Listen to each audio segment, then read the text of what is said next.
ഒരു രോഗിയുടെ emergency situation അടിയന്തര സാഹചര്യങ്ങൾ എങ്ങനെ നമുക്ക് തിരിച്ചറിയാം? എന്തൊക്കെ കാര്യങ്ങൾ ചെയ്തുകൊണ്ട് രോഗിയുടെ അടിയന്തര സാഹചര്യത്തിൽ നമുക്ക് ആ രോഗിയുടെ ജീവൻ രക്ഷിക്കാമെന്ന് നമുക്ക് നോക്കാം. വീട്ടിൽ രോഗിയെ നോക്കുമ്പോൾ ചില ലക്ഷണങ്ങൾ നമ്മൾ കാണുമ്പോൾ അത് ഒരിക്കലും അവഗണിക്കാതിരിക്കുക. ശരിയായ സമയത്ത് ശരിയായ നടപടി എടുക്കുന്നതാണ് ജീവൻ രക്ഷിക്കാൻ ഏറ്റവും ഉതകുന്ന മാർഗം. ഇന്നത്തെ ഈ വീഡിയോയിൽ നമ്മൾ നോക്കുന്നത് സ്ട്രോക്ക് അല്ലെങ്കിൽ ഹൃദയാഘാതം വന്നതിൻ്റെ അതിൻ്റെ ലക്ഷണങ്ങൾ, അടിയന്തര സാഹചര്യം എങ്ങനെ നേരിടേണ്ടി വരും, അതുപോലെ പെട്ടെന്ന് ശ്വാസം മുട്ടുമ്പോൾ എന്തൊക്കെ കാര്യങ്ങൾ നമുക്ക് ചെയ്യാൻ പറ്റും, മൂന്നാമതായി വീട്ടിൽ അറിയേണ്ട ഫസ്റ്റ് എയ്ഡ്, എന്തൊക്കെ ഫസ്റ്റ് എയ്ഡ് കാര്യങ്ങളാണ് നമ്മൾ അറിഞ്ഞിരിക്കേണ്ടത്. അപ്പോൾ ഈ കാര്യങ്ങളാണ് നമ്മൾ ഇന്നത്തെ ഈ വീഡിയോയിൽ നോക്കുന്നത്. അപ്പോൾ നമുക്ക് ആദ്യത്തെ ടോപ്പിക്കിലേക്ക് പോവാം. നമ്മുടെ പാർട്ട് 1 സ്ട്രോക്ക് അല്ലെങ്കിൽ ഹൃദയാഘാതത്തിൻ്റെ ലക്ഷണങ്ങൾ എന്തെല്ലാമാണെന്നാണ്. ആദ്യം തന്നെ നമ്മൾ സ്ട്രോക്കിൽ നമ്മൾ എപ്പോഴും നോക്കുന്നത് ഒരു ഫാസ്റ്റ് മെത്തേഡ് എന്നാണ്. ഫാസ്റ്റിൽ എഫ് എന്ന് പറഞ്ഞ ഫേസ്, ഇപ്പോൾ സ്ട്രോക്ക് വന്ന രോഗിയുടെ ഫേസ്, അതായത് വായ ഒരു സൈഡിലേക്ക് കോടി പോകുന്നുണ്ടാവും. അതുപോലെ തന്നെ ഒരു കൈകൾ അവർക്ക് രണ്ട് കൈ ഉയർത്താൻ പറയുക. ഏതെങ്കിലും കൈ അവർക്ക് ഉയർത്താൻ പറ്റുന്നില്ലെങ്കിൽ ആ സൈഡിൽ സ്ട്രോക്ക് വരാനുള്ള സാധ്യത, സ്ട്രോക്ക് എപ്പോഴും ഏതെങ്കിലും ഒരു സൈഡ് റൈറ്റ് അല്ലെങ്കിൽ ലെഫ്റ്റിലായിരിക്കും. ആ ഭാഗത്തെ കൈകാലുകൾക്ക് ചലനങ്ങളാണ് ബുദ്ധിമുട്ടുകൾ വരുന്നത്. അതുപോലെ തന്നെ അവരോട് എസ് ഫോർ സ്പീച്ചാണ്, അവരോട് സംസാരിക്കാൻ പറയാം. അവർക്ക് കൃത്യമായി സംസാരിക്കാൻ പറ്റുന്നില്ല, വിക്കൽ, അത് സാധാരണ സംസാരിക്കുന്നതിനെ പോലെ വ്യത്യസ്ത രീതിയിലാണ് സംസാരിക്കണമെങ്കിൽ നമുക്ക് ശ്രദ്ധിക്കേണ്ടി വരും. അതുപോലെ തന്നെ ടി ഫോർ ടൈം എന്ന് പറഞ്ഞാൽ ഈ 3 ലക്ഷണങ്ങൾ ഉണ്ടെങ്കിൽ ഒട്ടും വെയിറ്റ് ചെയ്യരുത്. എത്രയും പെട്ടെന്ന് രോഗിയെ ഹോസ്പിറ്റലിൽ എത്തിക്കുക എന്നാണ് ഫാസ്റ്റ് മെത്തേഡ്. ഫാസ്റ്റ് എന്ന് പറഞ്ഞാൽ ഫേസ് നോക്കുക, എ ഫോർ ആം, അതായത് കൈ ചലിപ്പിക്കാൻ പറ്റുന്നുണ്ടോ, അതുപോലെ എസ് സ്പീച്ച്, സംസാരം. ഇതിൽ 3ലും പ്രശ്നങ്ങൾ ഉണ്ടെങ്കിൽ സ്ട്രോക്ക് ആവാനുള്ള സാധ്യത വളരെ കൂടുതലാണ്. അപ്പം അതുകൊണ്ട് തന്നെ എത്രയും പെട്ടെന്ന്, പിന്നീട് ടി എന്ന് പറയുന്നത് ടൈമാണ്. ആ ടൈം വേസ്റ്റ് ചെയ്യാതെ, ഓരോ സെക്കൻഡും വിലപ്പെട്ടതാണ്. അപ്പോൾ ആ ടൈം വേസ്റ്റ് ചെയ്യാതെ എത്രയും പെട്ടെന്ന് അവരെ ഹോസ്പിറ്റലിലേക്ക് എത്തിക്കുകയാണ് വേണ്ടത്. സമയം നഷ്ടപ്പെടുത്തരുത്. ആദ്യത്തെ 3 മണിക്കൂർ വളരെ പ്രാധാന്യമാണ് സ്ട്രോക്കിൻ്റെ. ആ 3 മണിക്കൂർ കഴിഞ്ഞാൽ രോഗിയുടെ നില വളരെ ഗുരുതരമാകും. ആദ്യത്തെ സമയത്താണ് ഏറ്റവും കൂടുതൽ സെൽ ഡെത്തുകൾ സംഭവിക്കുന്നത്. അതുകൊണ്ട് തന്നെ ആദ്യത്തെ 3 മണിക്കൂർ കൃത്യമായി നമ്മൾ നോക്കേണ്ടതുണ്ട്. നമ്മുടെ അടുത്തതാണ് ഹാർട്ട് അറ്റാക്കിൻ്റെ ലക്ഷണങ്ങൾ. ഒരു രോഗിക്ക് ഹാർട്ട് അറ്റാക്ക് വന്ന എന്തൊക്കെ കാര്യങ്ങളാണ്? നെഞ്ചെരിയുന്ന പോലെയുള്ള വേദന, നെഞ്ചിനകത്ത് എരിയുന്ന പോലെയുള്ള വേദനയുണ്ടെങ്കിൽ ഹാർട്ട് അറ്റാക്കിൻ്റെ ലക്ഷണമാവാം. അതുപോലെ തന്നെ വേദന, അതായത് ഒരു സൈഡിൽ നിന്ന് ഇങ്ങനെ കയറി, അത് റേഡിയേറ്റിംഗ് പെയിൻ എന്ന് പറയും. കൈ, താടി, പുറം ഭാഗങ്ങളിലേക്ക് പടരുക. ഒരു സൈഡിൽ നിന്ന്, നെഞ്ചിൽ നിന്ന് തുടങ്ങി പുറം ഭാഗത്തേക്ക് ഇങ്ങനെ റേഡിയേറ്റ് ചെയ്ത്, അതായത് ഇങ്ങനെ കൂടി പോകുന്ന രീതിയിലുള്ള വേദനയാണെങ്കിൽ അത് ഹാർട്ട് അറ്റാക്കിൻ്റെ ലക്ഷണമാവാനുള്ള സാധ്യതയുണ്ട്. അതുപോലെ തന്നെ അവർക്ക് ആ സമയത്ത് വിയർപ്പ് അധികം, അതായത് സ്വെറ്റ് ചെയ്യുക, അതുപോലെ തന്നെ ഛർദ്ദിക്കുക, ശ്വാസം മുട്ടൽ, ബ്രെത്ത്ലെസ്നെസ്, ഇങ്ങനെയുള്ള കാര്യങ്ങളൊക്കെ ഉണ്ടെങ്കിൽ ഹാർട്ട് അറ്റാക്കിൻ്റെ ലക്ഷണമാവാനുള്ള സാധ്യത വളരെ കൂടുതലാണ്. അപ്പം അങ്ങനെയുള്ള സമയത്ത് എത്രയും പെട്ടെന്ന് ആംബുലൻസ് വിളിക്കുക.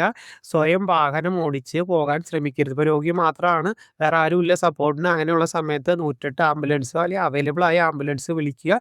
ആംബുലൻസ് വിളിച്ചുകൊണ്ട് തന്നെ എത്രയും പെട്ടെന്ന് ഹോസ്പിറ്റലിലേക്ക് എത്താനുള്ള കാര്യമാണ് ചെയ്യേണ്ടത്. ഒരിക്കലും അവർ സ്വയം ഡ്രൈവ് ചെയ്ത് പോകാൻ ശ്രമിക്കാതിരിക്കുക. പെട്ടെന്ന് അടുത്തതാണ് പാർട്ട് 2. നമ്മൾ പെട്ടെന്ന് ശ്വാസം മുട്ടുമ്പോൾ നമ്മുടെ മുമ്പിലുള്ള ഒരാൾക്ക് അല്ലെങ്കിൽ നമ്മുടെ കൂടെയുള്ള ഒരാൾക്ക് പെട്ടെന്ന് ശ്വാസം മുട്ടൽ അനുഭവപ്പെട്ട എന്തൊക്കെ കാര്യങ്ങളാണ് നമ്മൾ ആദ്യമേ ശ്രദ്ധിക്കേണ്ടത്? അതിൽ രോഗിയെ നമ്മൾ താഴെ ഇരുത്തുകയാണ് ചെയ്യേണ്ടത്. തലയണ ഉപയോഗിച്ച് തല ഉയർത്തി വയ്ക്കുക. തലഭാഗം മാത്രം ഉയർത്തി വയ്ക്കുക, കാലൊക്കെ താഴ്ത്തിയിരുന്ന രീതിയിൽ വയ്ക്കുക. അതുപോലെ ഒരിക്കലും കിടത്തി വയ്ക്കരുത്. ശ്വാസം കൂടുതൽ ബുദ്ധിമുട്ടാണ്, അതായത് തല എപ്പോഴും പൊക്കി വയ്ക്കാനാണ് പ്രത്യേകം ശ്രദ്ധിക്കേണ്ടത്. അതുപോലെ തന്നെ ഇറുകിയ വസ്ത്രങ്ങൾ അല്ലെങ്കിൽ പരമാവധി ആളുടെ വസ്ത്രങ്ങൾ അഴിച്ച് ലൂസാക്കി ഇടാൻ ശ്രമിക്കുക. പലരും ടൈറ്റായിട്ടുള്ള പാൻറ്റ്, ടൈറ്റായിട്ടുള്ള ഷർട്ട്, ടീഷർട്ട്, ഇതൊക്കെ അവർക്ക് കൂടുതൽ ആയാസകരമാകും. അത് ബുദ്ധിമുട്ടുകളാണ് ഉണ്ടാക്കുന്നത്. അപ്പോൾ അങ്ങനെയുള്ള വസ്ത്രങ്ങൾ എപ്പോഴും അഴിച്ചു മാറ്റാനോ അല്ലെങ്കിൽ ലൂസ് ചെയ്തിടാനോ പ്രത്യേകം ശ്രദ്ധിക്കുക. അടുത്തത് ഓക്സിജൻ ഉണ്ടെങ്കിൽ ഉപയോഗിക്കുക. ഡോക്ടർ നേരത്തെ നിർദ്ദേശം തന്നിട്ടുണ്ടെങ്കിൽ അടുത്ത ഓക്സിജൻ അവൈലബിലിറ്റി ഉണ്ടെങ്കിൽ ഓക്സിജൻ കൊടുക്കാവുന്നതാണ്. അതുപോലെ തന്നെ രോഗിയോടെ പേടിപ്പെടുത്താണ്ട് ശാന്തമായിട്ടാണ് സംസാരിക്കേണ്ടത്. ഭയം, അതുപോലെ തന്നെ അങ്ങനെയുള്ള കൂടുതൽ, അതായത് അവരെ പേടിപ്പിച്ചിട്ടുണ്ടെങ്കിൽ ഇത് ഹാർട്ട് അറ്റാക്ക് ആവാനുള്ള സാധ്യത, മരിക്കാനുള്ള സാധ്യത അങ്ങനെയുള്ള കാര്യങ്ങൾ പേടിപ്പിച്ചിട്ടുണ്ടെങ്കിൽ അവരുടെ സിറ്റുവേഷൻ വഷളാകാനാണ് കൂടുതൽ സാധ്യത. അതുപോലെ തന്നെ നമ്മളെപ്പോഴും ഇപ്പോൾ ഹാർട്ട് അറ്റാക്കിൻ്റെ ലക്ഷണങ്ങൾ എന്ന് പറയുന്നത് ഇപ്പോൾ പറഞ്ഞതിന് കൂടെ തന്നെ അവരുടെ ചുണ്ടുകൾ നീല നിറമാവുക, സംസാരിക്കാൻ കഴിയാതിരിക്കുക, അങ്ങനെയുള്ള സാഹചര്യത്തിൽ എത്രയും പെട്ടെന്ന് അടുത്തുള്ള ഹോസ്പിറ്റലിലേക്ക് എത്തിക്കാനാണ് പേഷ്യൻറ്റിനെ നോക്കേണ്ടത്. ഒരു കാരണവശാലും സമയം കളയാതിരിക്കാൻ പ്രത്യേകം ശ്രദ്ധിക്കേണ്ടതുണ്ട്. അടുത്ത് നമ്മൾ വീട്ടിലറിയേണ്ട ഫസ്റ്റ് എയ്ഡിൻ്റെ ബേസിക്കുകൾ എന്തൊക്കെയാണ്? എന്തൊക്കെ ബേസിക്, അതായത് പ്രഥമ ശുശ്രൂഷയ്ക്ക് നമ്മൾ അറിയേണ്ടത്, വീട്ടിൽ അറിയേണ്ടത്. ഇപ്പോൾ ഒരു രോഗിക്ക് ബോധക്ഷയം വന്നു, അതായത് അൺകോൺഷ്യസ് ആയി നമ്മൾ എന്തൊക്കെ ചെയ്യണം? രോഗിയെ വശത്താക്കി, അതായത് റിക്കവറി പൊസിഷനിൽ ഒരു സൈഡിലേക്ക് വശത്താക്കി കിടത്തുകയാണ് ചെയ്യേണ്ടത്. അപ്പോൾ അങ്ങനെയുള്ള സമയത്ത് വായിൽ അവർക്ക് ഒന്നും ഇട്ട് കൊടുക്കുക, ആ സമയത്ത് വെള്ളം കുടിക്കാൻ കൊടുക്കുക, അല്ലെങ്കിൽ ഭക്ഷണം കൊടുക്കുക, മരുന്ന് കൊടുക്കുക, അങ്ങനെ കാര്യങ്ങൾ ചെയ്യേണ്ടതില്ല. അതുപോലെ അവരുടെ ശ്വാസം പരിശോധിക്കുകയാണ്, നമ്മൾ ശ്വാസം കിട്ടുന്നുണ്ടോ, ഒരു ബ്രീത്ത് എടുക്കുന്നുണ്ടോ, അപ്പോൾ അങ്ങനത്തെ ഉള്ള കാര്യങ്ങളാണ് നമ്മൾ ചെക്ക് ചെയ്യേണ്ടത്. അതുപോലെ തന്നെ ഇപ്പോൾ വീട്ടിലുള്ള രോഗികൾക്ക് ആരെങ്കിലും ബ്ലീഡിങ് ഉണ്ടെങ്കിൽ എപ്പോഴും നമ്മൾ നല്ല വൃത്തിയുള്ള തുണി കൊണ്ട് നമ്മൾ ഒരുവിധം ടൈറ്റായിട്ട്, അധികം ടൈറ്റല്ല എന്നാലും അധികം ലൂസല്ല ഒരു മീഡിയം രീതിയിൽ ആ ഭാഗത്ത് കെട്ടി അത് സമ്മർദ്ദം ചെലുത്തുക എന്ന് പറയുന്നത്. സമ്മർദ്ദം ചെലുത്തിയിട്ടുണ്ടെങ്കിൽ ബ്ലീഡിങ് നിൽക്കാനുള്ള സാധ്യത കൂടുതലുണ്ട്. അധികം ഓവറായിട്ട് അന്ന് കെട്ടിയിട്ടും ബ്ലീഡിങ് നിൽക്കുന്നില്ലെങ്കിൽ എത്രയും പെട്ടെന്ന് ഹോസ്പിറ്റലിലേക്കാണ് കൊണ്ടുപോകേണ്ടത്. നമ്മൾ വെച്ച് സമയം കളയാതിരിക്കുക. അടുത്തത് ബേൺസ്, തീപ്പൊള്ളലുണ്ടായ തണുത്ത വെള്ളത്തിൽ കഴുകുക. അതായത് ജസ്റ്റ് വെള്ളം ഒഴിക്കുകയല്ല, 10-15 മിനിറ്റ് ഏത് ഭാഗത്താണോ പൊള്ളലേറ്റ ആ ഭാഗം ഒരു 10-15 മിനിറ്റ് വെള്ളം ഒഴുകുന്ന വെള്ളത്തിൽ ആ കൈയോ കാലോ അല്ലെങ്കിൽ ഏത് ഭാഗമാണ് അത് വയ്ക്കുക. ഐസ് നേരിട്ട് വയ്ക്കാതിരിക്കുക. എപ്പോഴും അങ്ങനെയുള്ള അവസരങ്ങളിൽ ഇത് വെള്ളം ഒഴിച്ചതിന് ശേഷം ഒരു തുണിയിലോ അങ്ങനെയുള്ള പൊതിഞ്ഞിട്ട് വേണമെങ്കിൽ ഐസ് കുറച്ച് നേരം വയ്ക്കുക. ഒരിക്കലും നേരിട്ട് ഐസ് വയ്ക്കാതിരിക്കുക. വലിയ പൊള്ളലുകളാണ്, ഗുരുതരമായ പൊള്ളലുകളാണ് എന്നുണ്ടെങ്കിൽ എത്രയും പെട്ടെന്ന് ഹോസ്പിറ്റലിലേക്കാണ് പോകേണ്ടത്, സമയം കളയാതിരിക്കുക. അതുപോലെ നമ്മൾ ശ്രദ്ധിക്കേണ്ടത് എപ്പോഴും അടിയന്തര സാഹചര്യങ്ങൾ നമ്മൾ എങ്ങനെ മാനേജ് ചെയ്യുന്നതനുസരിച്ചിരിക്കും രോഗിയുടെ റിക്കവറി. അത് അടിയന്തര ലക്ഷണങ്ങൾ തിരിച്ചറിയുന്നത് ജീവൻ രക്ഷിക്കാൻ തന്നെയാണ് സഹായിക്കുന്നത്. ഒരിക്കലും നമ്മൾ കാത്തിരിക്കാമെന്ന് വിചാരിക്കുന്നത്.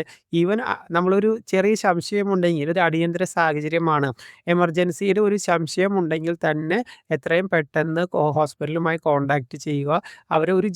ഒരു രോഗിയുടെ ജീവൻ രക്ഷിക്കലാണ് ഏറ്റവും വലിയ ധർമ്മമാണ്. അത് ഓരോരുത്തരുടെയും ഉത്തരവാദിത്തമാണെന്ന് കണ്ടെടുത്തുകൊണ്ട് തന്നെ നമ്മൾ ഒരിക്കലും സമയം കളയാതിരിക്കുക. ഇപ്പം നമുക്കത് പൂർണ്ണമായിട്ട് ഇപ്പോൾ ഹാർട്ട് അറ്റാക്ക് പോലെ തോന്നുന്നുള്ളൂ, എന്നിരുന്നാലും നമ്മളതിനെ റിസ്ക് എടുക്കാതിരിക്കുക. അല്ലെങ്കിൽ സ്ട്രോക്ക് ആണെങ്കിലും സ്ട്രോക്ക് പോലെയുള്ള ലക്ഷണങ്ങളാണെങ്കിൽ നമ്മൾ അതിനനുസരിച്ച് രോഗിയെ ഹോസ്പിറ്റലിലേക്ക് തന്നെ എത്തിക്കുക. സമയം കളയുന്നത്, ഇപ്പോൾ സ്ട്രോക്ക് പോലെയുള്ള അസുഖങ്ങൾക്ക് സമയം കളയുന്നത് ആദ്യത്തെ 3 മണിക്കൂറിനുള്ളിൽ തന്നെ ഹോസ്പിറ്റലിൽ എത്തിയിട്ടുണ്ടെങ്കിൽ നമുക്ക് ഇഞ്ചക്ഷൻ അങ്ങനെയുള്ള ചെറിയ ചെറിയ ട്രീറ്റ്മെൻറ്റുകളിലൂടെ രോഗിയെ സാധാരണ രീതിയിലേക്ക് പെട്ടെന്ന് തിരിച്ചു കൊണ്ടുവരാൻ പറ്റും. ഇപ്പോൾ 3 മണിക്കൂറൊക്കെ കഴിഞ്ഞിട്ടുണ്ടെങ്കിൽ രോഗിയുടെ സിറ്റുവേഷൻ കൂടുതൽ വഷളാകുകയും കൂടുതൽ നാൾ ഹോസ്പിറ്റലൈസേഷനും പിന്നീട് ഒരുപാട് നാൾ പേഷ്യൻ്റ് പാരലൈസായി കിടക്കേണ്ട അവസ്ഥയിലേക്കൊക്കെ മാറാറുണ്ട്. അപ്പോൾ അതൊക്കെ ഒഴിവാക്കാനുള്ള ആദ്യത്തെ ഗോൾഡൻ അവേഴ്സാണ് ആദ്യത്തെ 3 അവർ. ആദ്യത്തെ ആ ഗോൾഡൻ അവറിന് അതിന് കഴിയുന്നതിന് മുമ്പ് തന്നെ എത്രയും പെട്ടെന്ന് അടുത്തുള്ള ഏറ്റവും നല്ലൊരു ഹോസ്പിറ്റലിലേക്ക് പേഷ്യൻറ്റിനെ എത്തിക്കേണ്ടത് വീട്ടിലുള്ള ഓരോ പൗരൻ്റെയും ധർമ്മമാക്കി എടുക്കുക. ഒരിക്കലും നമ്മൾ സംശയമുണ്ടെങ്കിൽ നമ്മൾ പേടിച്ച് നിൽക്കാതെ ആ സമയത്ത് ആക്ട് ചെയ്യാൻ ശ്രമിക്കുക. എല്ലാവർക്കും ഒരു ഫസ്റ്റ് എയ്ഡ് എന്ന രീതിയിൽ നമ്മളെപ്പോഴും കാര്യങ്ങൾ പറഞ്ഞ് മനസ്സിലാക്കാൻ ശ്രമിക്കുക. അതുപോലെ തന്നെ ഇങ്ങനെയുള്ള ക്രിട്ടിക്കലായ സിറ്റുവേഷനിൽ പേടിച്ച് മാറി നിൽക്കാതെ ധൈര്യപൂർവ്വം മുന്നോട്ട് വരാൻ ശ്രമിക്കുക. അടിയന്തര ലക്ഷണങ്ങൾ എപ്പോഴും നമ്മൾ തിരിച്ചറിയുന്നത് ഒരു ജീവൻ്റെ വിലയാണെന്ന് മനസ്സിലാക്കുക.